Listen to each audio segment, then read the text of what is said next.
আসসালামু আলাইকুম।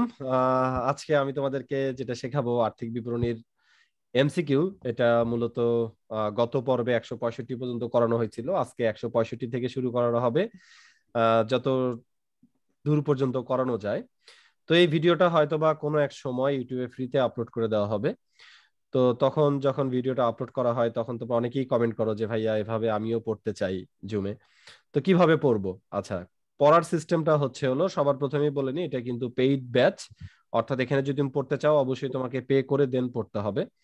আর পে করে পড়তে যদি ইচ্ছুক থাকো সেক্ষেত্রে 01714421439, এটা আমাদের অফিসিয়াল ইমো এবং হোয়াটসঅ্যাপ নাম্বার। এই নাম্বারে জাস্ট একটা মেসেজ দিবা, দয়া করে কেউ কল দিবা না। ওকে, প্রতিদিন একটা কথা বলতে হয়। ওকে। আচ্ছা, গত পর্বে 165 এবং 166 এই দুইটাই হয়েছিল। আচ্ছা, দেখো আমরা চলে যাব 2000 কত সাল লেখা, 16 সাল। আচ্ছা, দেখতে পাচ্ছ 2016 সালের 1 জানুয়ারি একটি ব্যবসার আর্থিক অবস্থা হলো, প্রাপ্য হিসাব হচ্ছে 20,000, প্রদেয় হিসাব 18,000, মজুদ বিবিধ সম্পত্তি 50,000, মজুদ পণ্য 24,000। অন্যদিকে 2016 সালের 31 ডিসেম্বর অর্থাৎ বছরের শেষে প্রাপ্য হিসাব 25, প্রদেয় হিসাব 12, সারা বছরের ধারে বিক্রয় 25, পাওনাদার 18,000 টাকা পরিশোধ করা হয়। 2018 সালের 1 জানুয়ারি থেকে মূলধনের পরিমাণ কত? তোমরা জানো মূলধনের পরিমাণ নির্ণয় করার সূত্র হচ্ছে প্রারম্ভিক মোট সম্পদ থেকে প্রারম্ভিক মোট দায় কি করতে হবে? বাদ দিতে হবে। তাহলে প্রাপ্য হিসাব, বিবিধ সম্পত্তি, মজুদ পণ্য, এই তিনটা করব যোগ, আর প্রদেয় হিসাব কি করব? বাদ। তাহলে আমাদের আনসার আসবে কত? 76,000 টাকা। ওকে। Okay sir. 2016 সালের ধারে বিক্রয়ের পরিমাণ কত? দেখো, ধারে আমরা টোটাল কত টাকার পণ্য বিক্রি করছি, সরি, 2016 সালে ধারের ক্রয়ের পরিমাণ কত? দেখো, আমাদের বছর বছর শেষে, দেখো বছর শেষে আমাদের পাওনাদারের পরিমাণ কত? জি স্যার, পাওনাদারের পরিমাণ কত? 12,000 টাকা মেবি। ও সরি, প্রদেয় হিসাব তো 12,000 টাকা। হ্যাঁ, প্রদেয় হিসাব হচ্ছে 12,000 টাকা। হ্যাঁ, প্রদেয় হিসাব হচ্ছে কত? 12,000 টাকা। 12,000 টাকা। আর পাওনাদারকে আমরা কত টাকা পরিশোধ করে দিছি? 18,000 টাকা। 18,000 টাকা। আচ্ছা, এখন দেখো আমাদের প্রদেয় হিসাব বছরের শুরুতে কত ছিল? 18,000 টাকা। বছরের শুরুতে কিন্তু ছিল কত? 18,000 টাকা। এখন দেখো আমরা সূত্রের ব্যাখ্যাটা দেখি। সমাপনী প্রদেয় হিসাব, সমাপনী প্রদেয় হিসাব। দেখো আমাদের বছর শেষে প্রদেয় হিসাব কত টাকা আছে? এই 12,000 টাকা। 12,000 টাকা। বছর শেষে প্রদেয় হিসাব আছে কত? 12,000 টাকা। তাহলে দেখো আমরা পাওনাদারকে দিছি কত? 18,000 টাকা। তাহলে দেখো ভালো করে সূত্র শুধু মুখস্থ করলে হবে না, অনেকেই কি করবে, মুখস্থ করবে ধারে ক্রয় সমান সমাপনী প্রদেয় হিসাব যোগ পাওনাদার মাইনাস প্রারম্ভিক প্রদেয় হিসাব, এরকম করে কি করবে? মুখস্থ করবে। বাট মুখস্থ বিদ্যা বেশি দিন টিকে না। হিসাব বিজ্ঞান ওই আদম সবও না। হিসাব বিজ্ঞান ওই যে আদম আয় দায় মালিকানা সত্ত্ব আর সবও সম্পদ দায় উত্তোলন, এটা না। যে হিসাব বিজ্ঞান মুখস্থ করার বিষয় না। তো যাই হোক, কোন স্যারের নাম উল্লেখ করবা না, আমি এটা নিষেধ টোটালি। ওকে, হিসাব বিজ্ঞান বোঝার বিষয়, মুখস্থ করার বিষয় না। আচ্ছা, দেখো আমাদের বছর শেষে আমাদের প্রদেয় হিসাব আছে 12,000 টাকা। কিভাবে 12,000 টাকা আছে? 18,000 টাকা পরিশোধ হবার পর চাঁদনী চৌধুরী বিস্মার্ট, মানে আমি কি বলবো, তোমাদের কিচ্ছু বলার নাই। আচ্ছা, বছর শেষে প্রদেয় হিসাব কত আছে? 18,000 টাকা, সরি 12,000 টাকা। মানে চাঁদনির কথা ভাবতে ভাবতে যে মানুষ এতটা, আচ্ছা ওকে, মানে এগুলো ভাবলে আমার ইয়া হয়ে যাবে। আচ্ছা আচ্ছা, 12,000 টাকা। দেখো 12,000 টাকা বছর শেষে কত আছে? 12,000 টাকা। 12,000 টাকা। আচ্ছা, আরেকটা কথা বলে নেই, ক্লাসে 10 মিনিট 20 মিনিট পরে ঢুকে সালাম দেওয়ার কোনো দরকার নেই। মানে এই ম্যানার্স গুলো তোমাদের আর কতদিন শেখাতে হবে আমি জানি না। মানে তোমরা মানে কি বলবো, এই বিষয়গুলো কিন্তু তোমাদের স্কুল কলেজেই কিন্তু শিখে আসা উচিত। যে টিচার একটা বিষয় বোঝাচ্ছেন, তার ভিতরে তুমি সালাম দিয়ে তার কনসেন্ট্রেশন কি করলা? নষ্ট করে দিল। নষ্ট করলা না? নষ্ট করে দিল। মানে এটা তো ক্লাস 2-3 এর বাচ্চারা করবে, তোমরা কেন?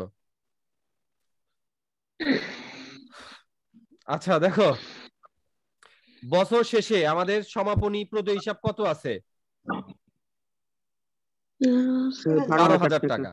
কিভাবে 12,000 টাকা হয়েছে? আগে একটা অ্যামাউন্ট ছিল, সেখান থেকে তুমি 18,000 টাকা কি করছো? পরিশোধ করছো। পরিশোধ করার পর তোমার 12,000 টাকা হয়েছে। তাহলে কত টাকা ছিল?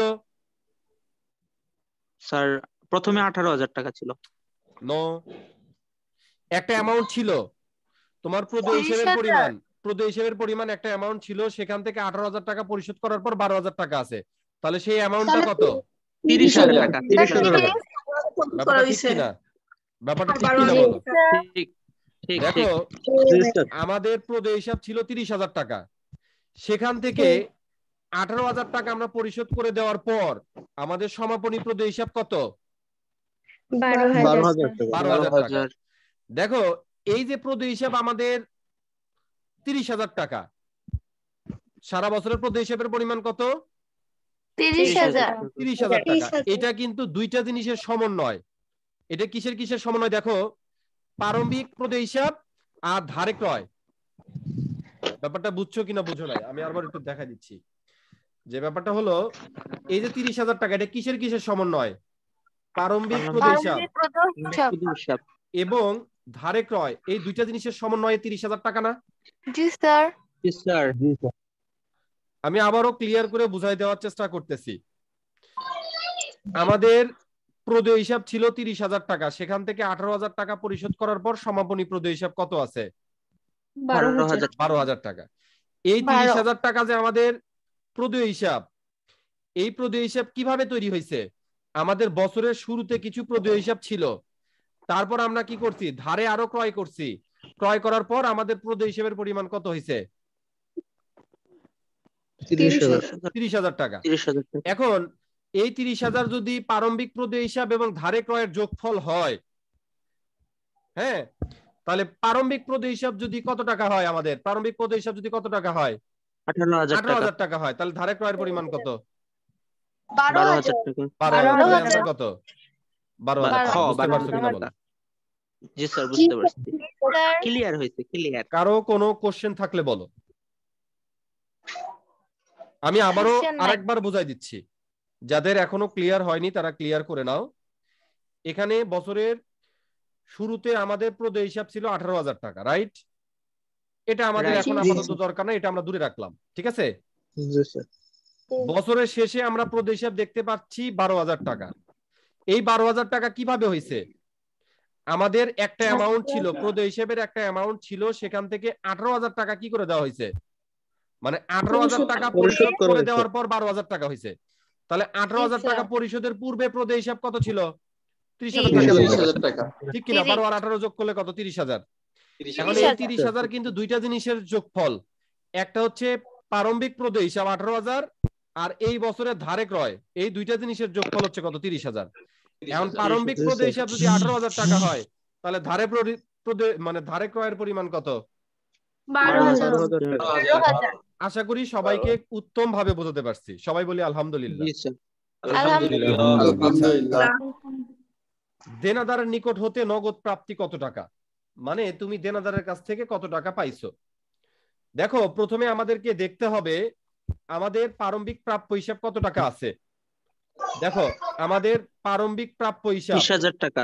প্রারম্ভিক প্রাপ্য হিসাব ছিল কত? 20,000 টাকা। ঠিক কিনা বলো? ঠিক। প্রারম্ভিক প্রাপ্য হিসাব কত ছিল? 20,000 টাকা। 20,000 টাকা। তারপর আমরা সারা বছরে ধারে বিক্রি করছি কত? 25,000 টাকা না? তাহলে 20 আর 25 যোগ করলে কত হয়? 45,000 টাকা। টোটাল প্রাপ্য হিসেবের পরিমাণ কত? 45,000। টোটাল প্রাপ্য হিসেবের পরিমাণ কত? 45,000 টাকা। কিন্তু বছর শেষে আমরা প্রাপ্য হিসাব দেখতে পাচ্ছি কত? 25,000 টাকা। তার মানে বাদ বাকি প্রাপ্য হিসাবের থেকে আমরা টাকা কি হয়েছে আমাদের কাছে? পেয়ে গেছি আমরা, মানে প্রাপ্তি পাইছি। দেখো অ্যানসার কত? 45 থেকে 25,000 টাকা বাদ দিলে অ্যানসার 20,000 টাকা। 20,000 টাকা। এটার জন্য কি আমাদের সূত্র মুখস্থ করা দরকার আছে যে প্রারম্ভিক প্রাপ্য হিসাব যোগ ধারে বিক্রয় মানে সমাপনী প্রাপ্য হিসাব? না স্যার, দরকার। একটা কথা শোনো, অ্যাডমিশনের জন্য এই ধরনের সূত্র মুখস্থ করা থেকে বিরত থাকতে হবে। যদি সূত্রের মধ্যে যদি ঢুকে যাও তাহলে অ্যাডমিশনের চান্স পাওয়া তোমার জন্য কি হয়ে যাবে, কঠিন। টাফ হয়ে যাবে। ব্যাপারটা তোমাকে ভিতর বুঝতে হবে। আমি আবারও বলতেছি, দেখো বছরের শুরুতে প্রাপ্য হিসাব ছিল কত, 20,000, আমরা ধারে বিক্রি করছি 25,000, তাহলে টোটাল প্রাপ্য হিসাবের পরিমাণ কত হলো, 45,000। এখন প্রাপ্য হিসাব থাকার কথা 45,000, কিন্তু আমরা দেখতে পাচ্ছি কত, 25,000। তার মানে বাদ বাকি 20,000 টাকা কি তাদের কাছ থেকে আমরা কি করছি? এই জন্য আমাদের সমাপনী প্রাপ্য হিসাবের পরিমাণ কত, 20,000, 25,000 টাকা। এই 20,000 টাকা নিয়ে নিছি, এই জন্য 25,000 টাকা আমাদের কি সমাপনী প্রাপ্য হিসাব। আচ্ছা, নেক্সট। তোমাদের অ্যাডমিশনের সময় ধরো অ্যাকাউন্টিং এর যে বেসিক নলেজ শেখার যে একটা মজা, সেটা আসলে তোমাদের এই ইন্টারমিডিয়েটের প্রিপারেশনের সময় নেওয়াটা একটু কি কঠিন, বিকজ তোমাদের ম্যাথ শিখতে শিখতে তোমাদের কি হয়ে যায়, সময় শেষ হয়ে যায়। তখন আর আসলে বেসিকের দিকে, মানে থিওরিক্যাল যে বেসিক আছে সেটার দিকে অত নজর দেওয়া কি হয় না। তবে যখন অ্যাডমিশনের জন্য যখন তোমাদেরকে প্রতিদিন পড়াবো তখন তোমরা আসলে বেসিকের যে মজা সেটা বুঝতে পারবা। আচ্ছা দেখো, 10% বন্ধকি ঋণ, 10% বন্ধকি ঋণ 5 লাখ টাকা। ভালো করে বোঝো, 10% বন্ধকি ঋণ 5 লাখ টাকা, যার 10-এর 3 অংশ আগামী বছর পরিশোধ করতে হবে। এক্ষেত্রে দীর্ঘমেয়াদী দায়ের পরিমাণ কত? এখন দেখো দীর্ঘমেয়াদী দায়ের পরিমাণ কত বলছে যে 10% বন্ধকি ঋণ 5 লাখ টাকা, যার এত অংশ আগামী বছর পরিশোধ করতে হবে। এক্ষেত্রে দীর্ঘমেয়াদী দায়ের পরিমাণ কত? এখন একটা দৃষ্টিকোণ থেকে দেখো, আমাদের দীর্ঘমেয়াদী ঋণের সংজ্ঞাটা কি, 5 বছরের অধিক। 5 বছরের অধিক, কিন্তু 10 ভাগের 5 ভাগ কত টাকা, 1,50,000 টাকা না? জি স্যার। সাধারণ দৃষ্টিকোণ থেকে আমাদের মনে হচ্ছে কি যে এই 1,50,000 টাকা কি মধ্যমেয়াদী, আর দীর্ঘমেয়াদী কত, 3,50,000 টাকা, 50,000 টাকা। কিন্তু এরা অ্যানসারটা দিছে কত, 5 লাখ। তবে এই থিংকিং থেকে দিতে পারে, এই থিংকিং থেকে দিতে পারে যে আমরা যেহেতু যেগুলো ঋণের সাথে পার্সেন্ট অর্থাৎ সুদ থাকে সেগুলো মূলত কি করতে হয়, দীর্ঘমেয়াদী ঋণের ভিতরেই কি করতে হয়, লিখতে হয়। আমরা তো আর্থিক অবস্থার বিবরণীতে তো এটা কি করব না, ওই যে মধ্যমেয়াদী হিসেবে তো দেখাবো না। মধ্যমেয়াদী কোন ঋণ কি আমরা দেখাই না, পুরোটাই আমরা কার মধ্যে দেখাই, দীর্ঘমেয়াদীর মধ্যে দেখাই। ওই জন্য এই 5 লক্ষ টাকাই হচ্ছে কি দীর্ঘমেয়াদী আনসার। জি স্যার। তারপর দেখো স্যার আপনি মাহির ট্রেডার্সের 30 জুন বছরের মাঝামাঝি 2018 সালের তারিখে 2018 তারিখে ব্যবসার খতিয়ান উদ্বৃত্ত নিম্নরূপ: ব্যাংক ব্যালেন্স, সম্পদ, ঋণ দায়, অগ্রিম উপভাড়া দায়, প্রদেয় হিসাব দায়, সুনাম সম্পদ, বিলম্বিত বিজ্ঞাপন, ভুয়া সম্পদ, গবেষণা ব্যয়। আচ্ছা, বলছে অলিক সম্পদের পরিমাণ কত? বলো দেখি এখানে অলিক সম্পদ কোনটা কোনটা? বিলম্বিত বিজ্ঞাপন আর গবেষণা ব্যয়। বিলম্বিত বিজ্ঞাপন এবং গবেষণা ব্যয় 90,000 টাকা আনসার। বলছে চলতি দায়ের পরিমাণ কত? কথা বলো না। চলতি দায়ের পরিমাণ কত? আমাদের স্বল্প মেয়াদী ঋণ 25,000 টাকা, এটা আমাদের চলতি দায়। অগ্রিম উপহার 10,000 টাকা, এটা আমাদের চলতি দায়। প্রদেয় হিসাব 15,000 টাকা, এটা আমাদের কি চলতি দায়। কত হয়? 50,000। এই যে তোমরা এভাবে পারলে খুব ভালো লাগে। তবে যাদের ফোনে একটু সমস্যা আছে তারা অন্যের কান নষ্ট করার চেষ্টা করো না, তারা একটু অডিওটা অফ করেই ক্লাস করবা। জনাব নাসির হোসেন, বলো আমি কি বলতে চাইলা? অলিক সম্পদ আর হলো যে ভুয়া সম্পদ, এই দুইটা কি সেম নাকি আলাদা? এটা সেম, তবে এখানে আমি আমার ম্যানেজারকে জিজ্ঞাসা করলাম যে কোশ্চেনটা করছে তোমাদের, আমি ওখানে দিছিলাম, বলছে ভাইয়া আমার কি দোষ, ওইখানে অপশন হিসাবে ভুয়া সম্পদ অলিক সম্পদ দুইটাই ছিল। এখন আমি তো ওইটা ইয়ে করিনি, মানে ওইটা তোমাদের দুইটাই কারেক্ট, মানে তোমাদের পরীক্ষাটা দিছো ওইটা দুইটাই কারেক্ট হবে।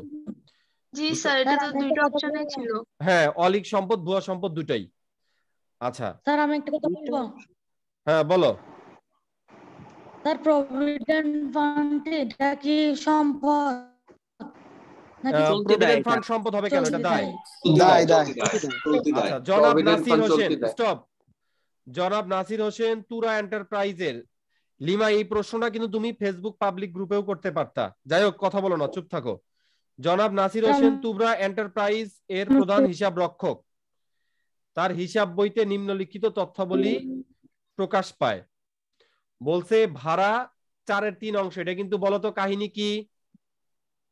3 এক মানে অংশ 3 কত ভাগ টাকা বলো? করা হয়েছে। স্যার 4 ভাগের 3 ভাগ 9000 3 ভাগ 3 ভাগ টাকা 3000 টাকা বকেয়া। ম্যাক্সিমাম পোলাপান কি করবে? 9000 কে 4 দ্বারা ভাগ করবে, কিন্তু 9000 কি 4 দ্বারা ভাগ হবে নাকি 3 দ্বারা ভাগ হবে? 3 দ্বারা ভাগ হবে। 3 দ্বারা ভাগ হবে। তাহলে এক ভাগ হচ্ছে কত আছে? 9000। ব্যাপারটা বুঝো, কিন্তু ম্যাক্সিমাম ছেলে পেলে কিন্তু এটাকে 4 দিয়ে ভাগ করবে। 15% বিনিয়োগ 30000 টাকা, বিনিয়োগে শুধু 1000 টাকা। বলছে 31 ডিসেম্বর 2014 তারিখে বকেয়া ভাড়ার পরিমাণ কত? দেখো, এটার কথাই বলতেছিলাম, অ্যানসার কিন্তু 3000। কিভাবে 3000 আবারও বুঝাই দিচ্ছি। ম্যাক্সিমাম ছেলে পেলে যেটা বের করবে 9000 কে 4 দ্বারা ভাগ করবে। হ্যাঁ, তো 4 দ্বারা ভাগ করলে কিন্তু হবে না, এখানে 4 ভাগের 3 অংশ, 4 ভাগের 3 অংশ 9000 টাকা পরিশোধ করা হয়েছে। তাহলে এক অংশ কত? 3 অংশ যদি 9000 টাকা হয়, 3 অংশ যদি 9000 টাকা হয়, তাহলে এক অংশ কত? 3000 টাকা। স্যার আমরাও যে দেব স্যার এটা ওরাও ভাবছে, এজন্য 2500 টাকা ওরা একে দিয়েছে 2250 টাকা। আচ্ছা, যদি 30/6/2014 তারিখে পুনরায় একই হারে সুদে 30/6/2014 তারিখে পুনরায় একই হার সুদে 50,000 টাকা বিনিয়োগ করে, তাহলে মোট বিনিয়োগে সুদের পরিমাণ কত হবে? দেখো, 50,000 টাকার উপরে কত পার্সেন্ট সুদ? 15%। 15%। 50,000 টাকার 15% করো, কত আসে?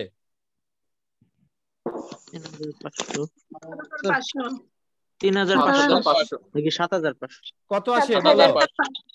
7500 না, কিন্তু আমাদের সুদ ধরতে হবে কয় মাসের? 6 মাসের। 30/6, তাহলে 6 মাসের। তাহলে 7500 অর্ধেক কত? 3750। 3750। আচ্ছা, 3750। আর আগের কত ছিল? দেখো আগেরটা, দেখো হিসাব করি, এখানেও কাহিনী আছে কিন্তু। 30,000 টাকার 15% করলে কত আসে? 7500। 30,000 টাকার 15% করো, কত আসে বলো? 4500। 4500। 7,500 কে বললো? কত বলো, কত? স্যার 4,500। আচ্ছা, 4,500। আমাদের সুদ ধরতে হবে কয় মাসের? 9 মাসের। 9 মাসের। 4,500 কে 12 দ্বারা ভাগ করে 9 দ্বারা গুণ করো। 3,375।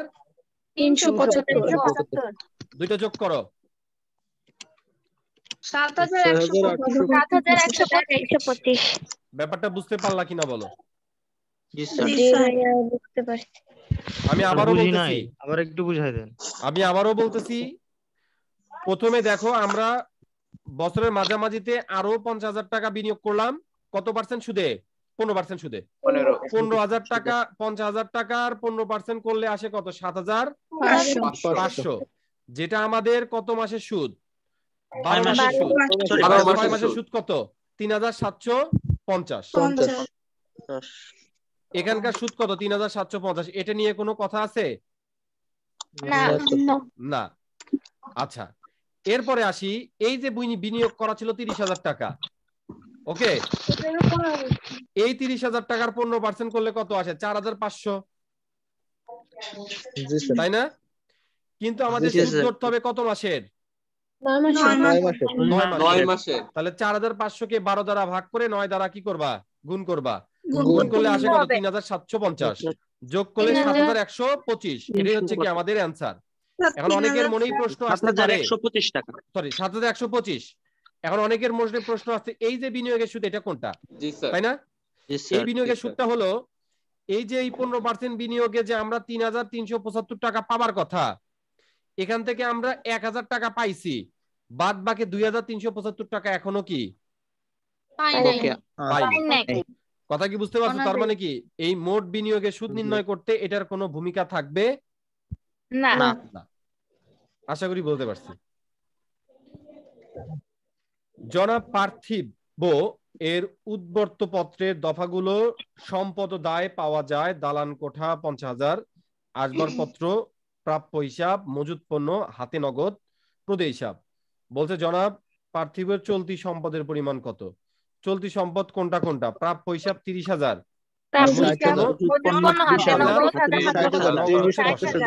তাহলে টোটাল কত?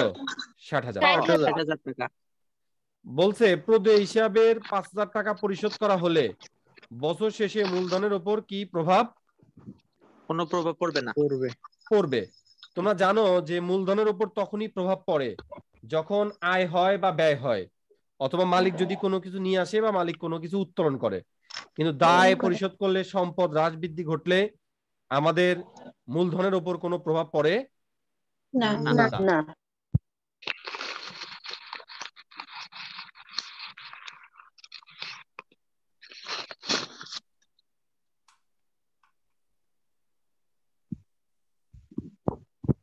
শেষ হ বাবা, শেষ হ। শেষ কবে হবি?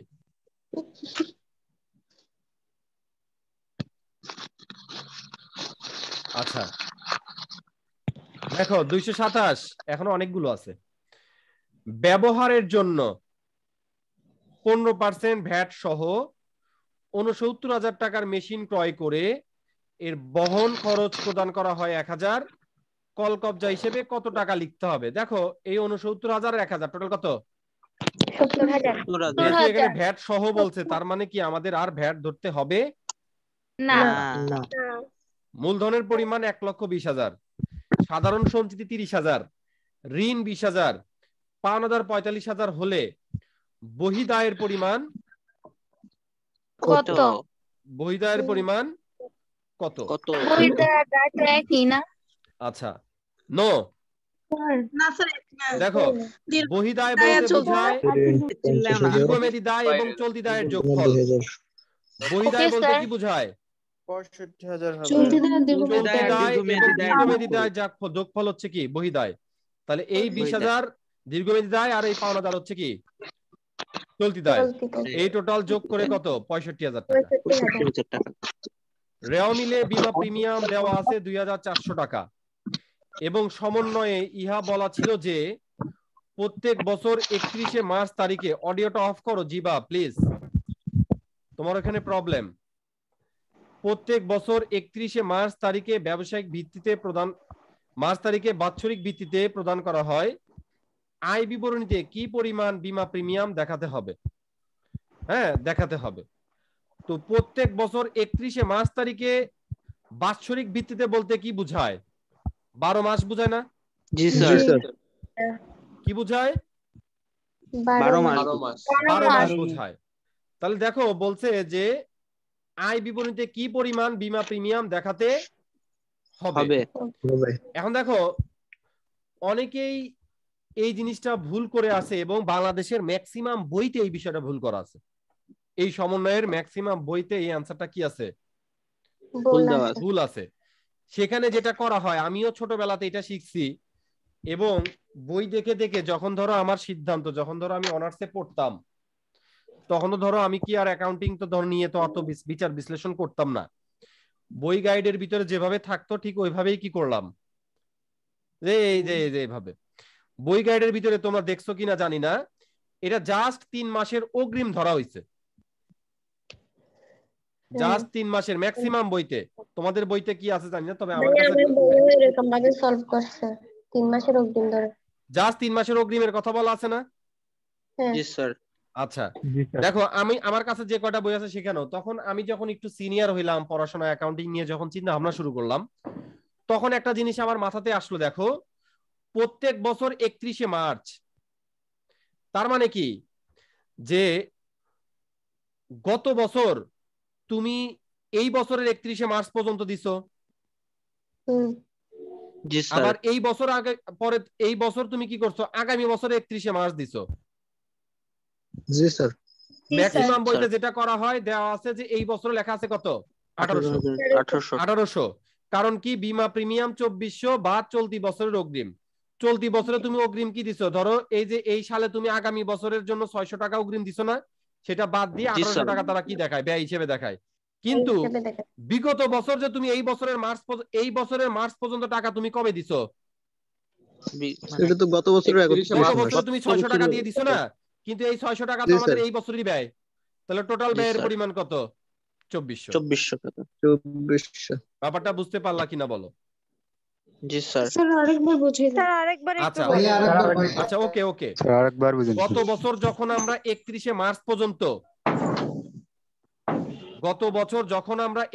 মার্চ পর্যন্ত বীমা দিছি, তখন আমরা তো 2400 টাকাই দিছি নাকি। হ্যাঁ জি স্যার জি স্যার আচ্ছা, গত বছরের জন্য কত টাকা দিছি আর এই বছরের জন্য কত টাকা দিছি। তখন যখন 2400 টাকা দিছি, গত বছরের জন্য দিছি 1800। কারণ এই কি, বছরে এই 600 2400 টাকা দেখো ভালো করে বুঝাই, 2400 টাকা যদি এক বছরের হয় তাহলে এক মাসের কত 200 টাকা না। জি স্যার আচ্ছা, জি স্যার গত বছর যখন আমরা বীমা প্রিমিয়াম দিছি, তখন এই বছরের ধরো এটা কি 2021 সাল, ভালো করে বোঝো, ধরো এটা কত 2021 সাল। 21 2021 সালের প্রথম 3 মাসের অর্থাৎ মার্চ পর্যন্ত বীমা আমরা কত সালে দিছি, 2020 সালে দিছি না। 20 সালে 2020 সালে 2021 সালের বীমা প্রিমিয়াম কত টাকা দিছিলাম আমরা, 600 টাকা, কারণ 3 মাসের দিছি। কত দিছি, 3 3 মাসের মাসের 600 টাকা। এই বছর আবার মার্চের 31 তারিখে আমরা 2400 টাকা দিছি, যেটা আমাদের কতদিন কার্যকর থাকবে, আগামী বছরের মার্চ পর্যন্ত। তাহলে জি এই স্যার। বছরে আমরা কত মাসের দিচ্ছি তাই বলো, 9 মাসের। তাহলে 9 মাসের জন্য এই বছরেরটা কত 1800। তাহলে টোটাল এই বছরের ব্যয় কত আমাদের 2400 টাকা। মানে এই 600 টাকা আমরা গত বছর দিছিলাম, এই 3 মাসেরটা আমরা দিছিলাম কত গত বছর, আর চলতি বছর দিলাম কত মাসের 9 মাসের। এই 3 আর 9 12 গুণন 200 কত 2400। কথা কি বুঝতে পারলুম। জি স্যার বুঝতে পারছি। জি আচ্ছা, স্যার যদি রেওয়া মিলে 15% বিনিয়োগ, 31/3/2016 50,000 টাকা, বিনিয়োগের সুদ 1,500 টাকা দেয়া থাকে, তাহলে মোট বিনিয়োগের সুদের পরিমাণ কত। স্যার আপনার কথা কিছুই বোঝা যাচ্ছে না। আচ্ছা, সবাই একটু কাইন্ডলি আমাকে বলবা কি এই প্রশ্নের উত্তরটা আমার কি দেওয়া উচিত, মানে এখন কি আমার রেগে যাওয়াটা কি স্বাভাবিক নাকি মাথা ঠান্ডা রাখা উচিত।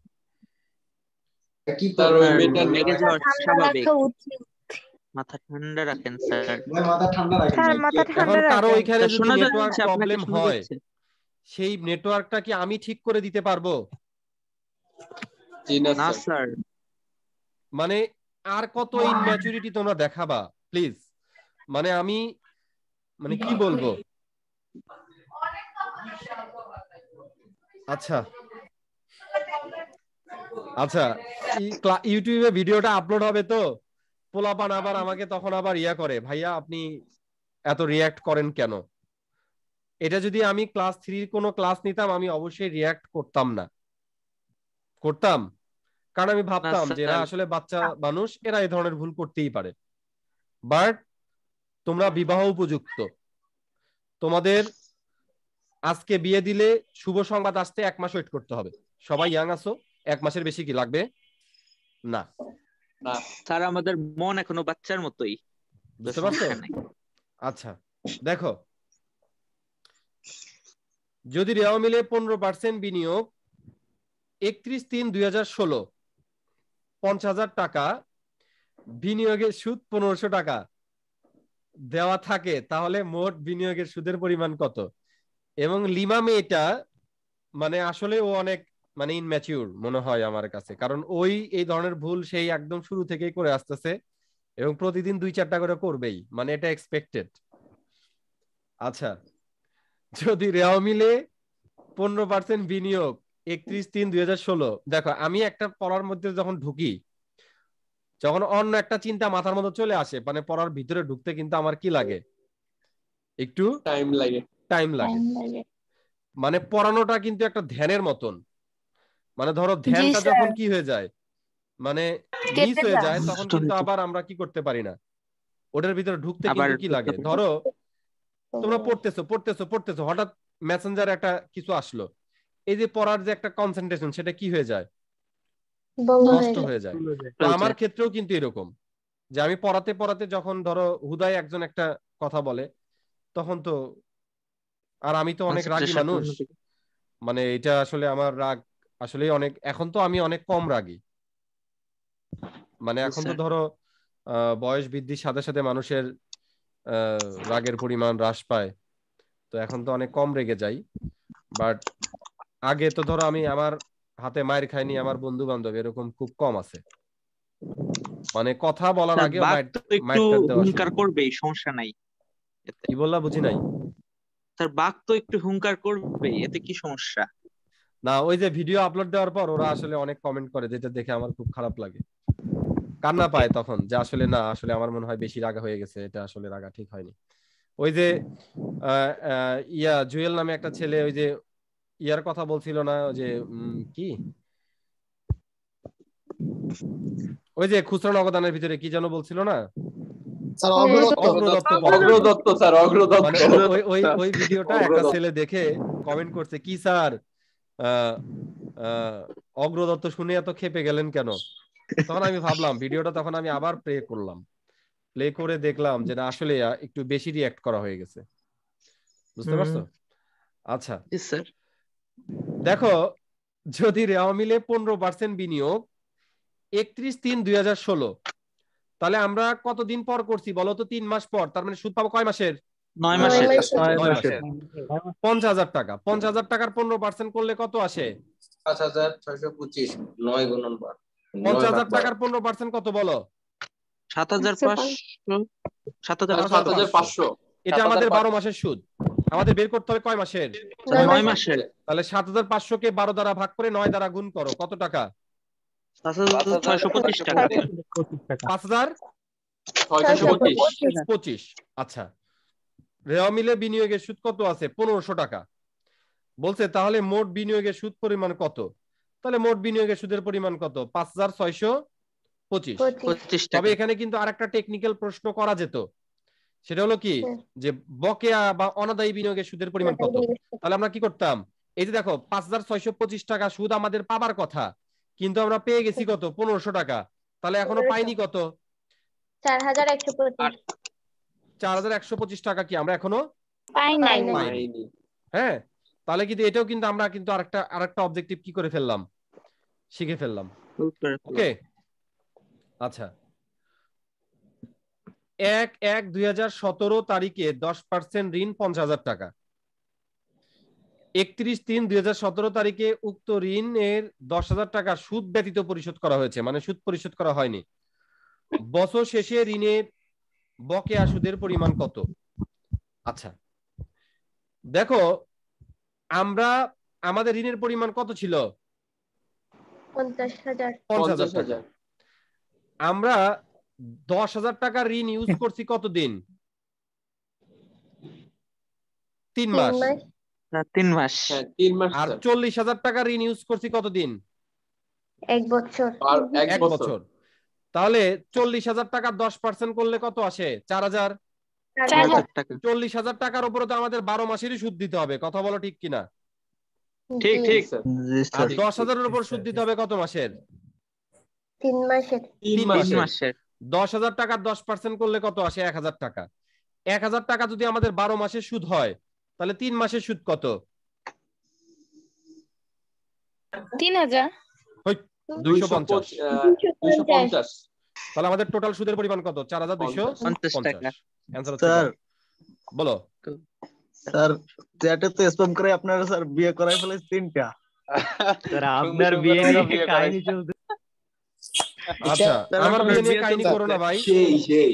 আমি এইসব বিষয় নিয়ে কথা বলো না, অনেক টাইম আছে কথা বলার।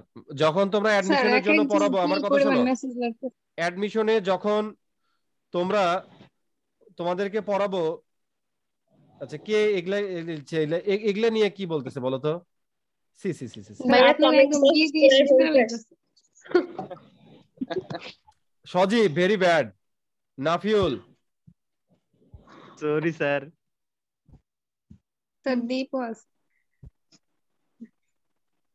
তোমরা কি Tushar C C C C C তোমরা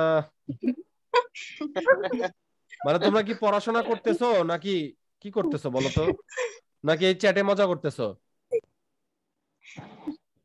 তার মধ্যে তোমাদের পড়ালেখা তো এদিকে মনোযোগ নাই, মনোযোগ আছে? স্যার ওইটা বুঝছি। বুঝছো তো? বুঝছি আমরা। আচ্ছা আমাদের ক্লাসের সময় প্রায় শেষ। কত পর্যন্ত হলে মনে রাখবা? 32 এমসিকিউ আছে। 32। আমি দেখি কালকে তোমাদের 2 ঘন্টার একটা ক্লাস নেওয়ার চেষ্টা করব 11টা থেকে। কালকে সকালে কি করাবেন? না 11টা না, 11টা থেকে তো হবে না, কালকে সকালেও হচ্ছে না। আচ্ছা কালকে তোমাদের 7টা থেকে শুরু করব ইনশাআল্লাহ। ভাই একটা না না না